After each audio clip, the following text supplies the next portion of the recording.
अस्सलाम वालेकुम। उम्मीद है आप सब खैरियत से होंगे। आज मैं बनाने जा रही हूँ सूजी का बहुत ही आसान और बहुत ही मज़ेदार हलवा। तो यहाँ पे मैंने ले लिया था 2 टेबलस्पून मक्खन। आप बना सकते हैं मक्खन में भी, देसी घी में भी, जिसमें आपको पसंद हो। यहाँ पे मैंने ले लिया था 2 टेबलस्पून मक्खन और 2 टेबलस्पून मैंने बड़े चम्मच ले लिए थे सूजी के। तो सूजी को यहाँ पे मैं बहुत ही अच्छे तरीके से इसे भून लूँगी, हल्का सा लाइट ब्राउन कर लूँगी ताकि इसका अच्छा सा कलर आ जाए और अच्छा सा जायका आ जाए। भूनते हुए खुशबू बहुत ही प्यारी आ रही थी क्योंकि मक्खन में भुन रहा था तो बहुत ही प्यारी खुशबू आ रही थी। यहाँ पे मैं सूजी को लूँगी अच्छे से भून और इसके साथ ही मैं इसमें मिला दूँगी 1.5 कप पानी।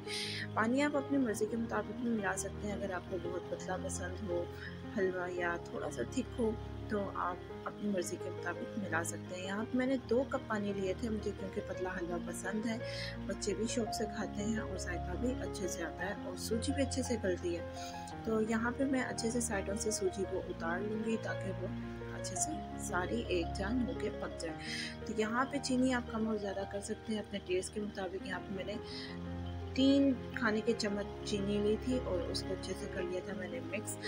हाँ, अगर हलवे में मीठा बिल्कुल पूरा नहीं हो तो हलवा बिल्कुल भी मज़ेदार नहीं बनता, तो आप ज़रूर हलवे में मीठा मर्ज़ी के मुताबिक डालिए ताकि हलवा अच्छे से बन सके।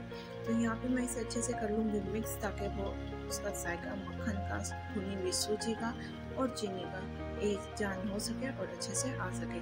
तो यहाँ पे मैंने डाल लिया था इसमें थोड़ा सा फूड कलर, क्योंकि बच्चों को कलर वाला हलवा पसंद है, बिल्कुल भी सादा नहीं खाते, ब्राउन ब्राउन हलवा वो नहीं खाते। यहाँ पे मैंने आज एक नई टेक्निक यूज़ की थी, ऊपर से थोड़ा सा फूड कलर मिलाया था तो वो कलर फिर भी बहुत अच्छा आ गया। तो यहाँ पे ये देखिए बहुत ही अच्छा कलर आ गया।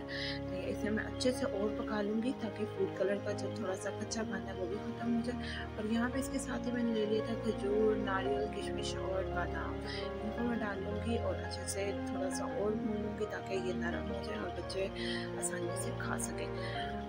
ये मैंने इसलिए पतला-पतला नहीं काटा क्योंकि बच्चों को चबाना बहुत पसंद है ड्राई फ्रूट, और इसलिए मैंने थोड़ा सा मोटा करके इसे डाल दिया।